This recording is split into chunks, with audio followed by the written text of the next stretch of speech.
क्या नाम है? मेरा नाम प्रतिभा गौतम है। राम भरोसे वाले पिताजी हैं। ये इन लोगों ने जो हमारे यहाँ पे हम पढ़ाई करते थे तो इन लोगों ने हमारे ऊपर धर्म परिवर्तन का झूठा आरोप लगाया, जबकि ऐसा कुछ नहीं है। अच्छा, आपके पिताजी ने किसके खिलाफ शिकायत की है? क्या मामला था? कब से ये चल रहा है? ये 10 साल पहले हमारे पिताजी काम करते थे नवाकांति सोसाइटी में। उन लोगों ने धर्म परिवर्तन को हमको धमकी दी है, अगर ऐसे नहीं करोगे तो पैसे के लिए बोला है। अच्छा, कौन लोग थे ये? किस तरीके से कराया जाता था धर्म परिवर्तन? ये लोग आते थे हमारे यहाँ और धर्म परिवर्तन के लिए बोलते थे, कुछ पैसे देंगे ऐसे करके बोलते थे धर्म परिवर्तन के। हमारे साथ न्याय होना चाहिए, हम लोगों को झूठ खिलाफ आरोप लगाया जा रहा। कितना परेशान है आप लोग? पिताजी आप हमारे पापा लोग बहुत परेशान है, क्योंकि बार बार यहाँ पे लोग आते हैं, बार बार धर्म परिवर्तन का झूठ मतलब आरोप लगाते हैं।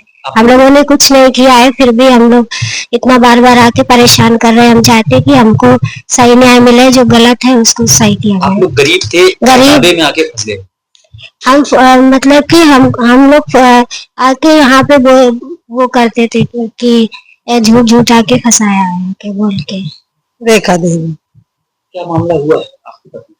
हमारे पति के साथ डरवाए धमकाए गए, तो सुबह से गायब हैं, पता नहीं कहाँ निकल गए, घर में अभी तक आए नहीं। कौन डरवा धमका? सोसाइटी नवाकांति सोसाइटी वाले वो कह रहे थे धर्म परिवर्तन कराना चाहते थे, हम लोगों को नहीं पसंद आया। 10 साल तक हो गए। ये कैसे पता चला कि ये धर्म परिवर्तन की बात आ गई? पहले कुछ पता था? कुछ बताया था? नहीं, पहले नहीं, कुछ नहीं। लालच दी, वही लालच दे के पैसा देते रहे, उसी से हम लोग काम करते रहे। क्या करते थे वहाँ पे आपके पति? गाड़ी चलाते थे या क्या होता? सिक्योरिटी, स्कूल में सिक्योरिटी करते थे।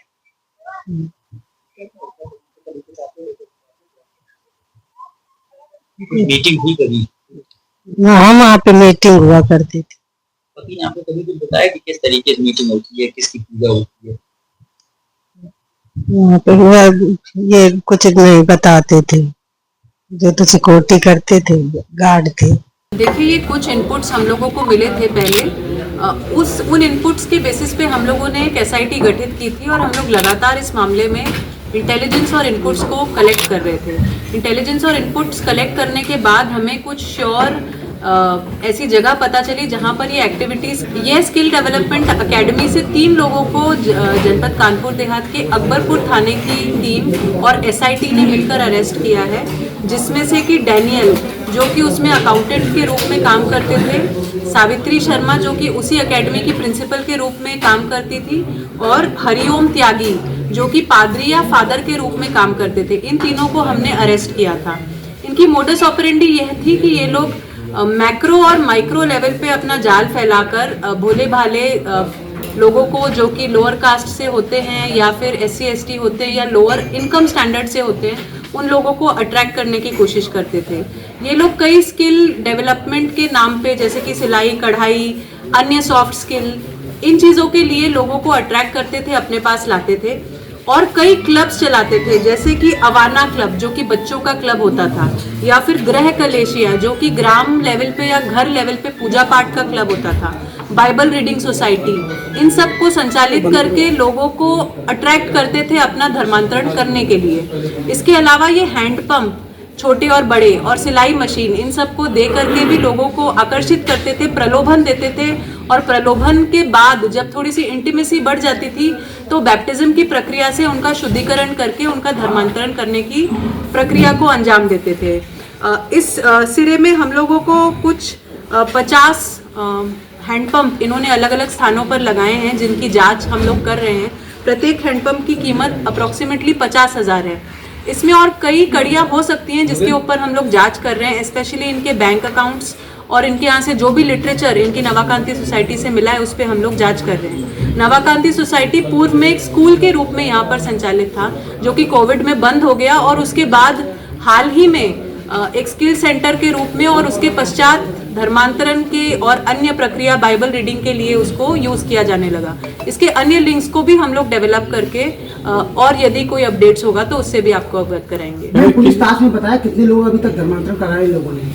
ये अब जांच का विषय है, क्योंकि इसमें कई फिलहाल जो पेपर्स मिले हैं और जो आईडीज मिले हैं, आईडीज जो वो लोग कलेक्ट कर रहे थे, इन सबको जांच करके हम लोग, क्योंकि कल ही ये मुकदमा लिखा गया है, इसमें और डिटेल्स निकाल करके हमको दोबारा आपको अवगत करें। कितने जिलों में चलता था ये काम इनका? देखिए, ये हो सकता है ये इंटर डिस्ट्रिक्ट कार्य हो इनका, क्योंकि कन्नौज में जो वर्क हुआ था उससे भी हमारे जनपद का लिंक है, तो इसको हम लोग और डेवलप कर रहे हैं कि ये लोग कहाँ कहाँ पर इस कार्य को करते थे। जो इसका मेन लिंक है, जो इसका रजिस्ट्रेशन है स्कूल का, वो मछलीपट्टनम आंध्र प्रदेश से है, तो हो सकता है इसके और भी बड़े लिंक्स हो, जिसको कि हम लोग वेरीफाई कर रहे हैं। मैम, इसमें विदेश से पैसा कहीं तो ऐसा तो फंडिंग विदेश से हो रही हो? इसको हम लोग बिल्कुल वेरीफाई कर रहे हैं, क्योंकि जो हमें कुछ फोटोज उपलब्ध हुई हैं, जिसमें कि 15-20 और कुछ फोटोज में 40 लोग एक साथ बैठ के बाइबल रीडिंग कर रहे हैं, जिसमें कुछ विदेशी दिखने वाले लोग भी उस प्रेयर मीटिंग में मौजूद है। तो इन फोटोज का आकलन कर रहे हैं, साथ ही बैंक अकाउंट्स का हम लोग आकलन करके फैक्ट्स के बेसिस पे आपको आगे अवगत तो करेंगे। उनके बैंक अकाउंट में कुछ पैसा मिला अभी तक? कुछ बैंक अकाउंट की डिटेल हमारे पास है, जो कि अभी हम लोग विवेचनाधीन है वो सारी डिटेल्स, और इसके बारे में आपको फिर से अवगत करें। किन लोगों को टारगेट करते थे? मोस्टली जो लो इनकम ग्रुप होते थे या SC/ST होते थे, उन लोगों को ये लोग टारगेट करने की कोशिश करते थे। मैं मेन मास्टर नाम का नाम अभी आया सामने, मास्टर कौन है? अभी ये जो 3 लोग हमने अरेस्ट किए, इनसे पूछताछ में कुछ हम लोगों को लीड्स मिले हैं, जिसके ऊपर हम लोग फर्दर काम कर रहे हैं। धर्म परिवर्तन के बाद ये क्या महीने के रुपए भी देते थे क्या, ऐसा प्रकार? जी, इसमें कुछ ना कुछ पेमेंट भी ये लोग करते थे, जैसे कि 2000, 3000 ऐसे कुछ सूचना दस्तावेजों से हम लोग को मिली है।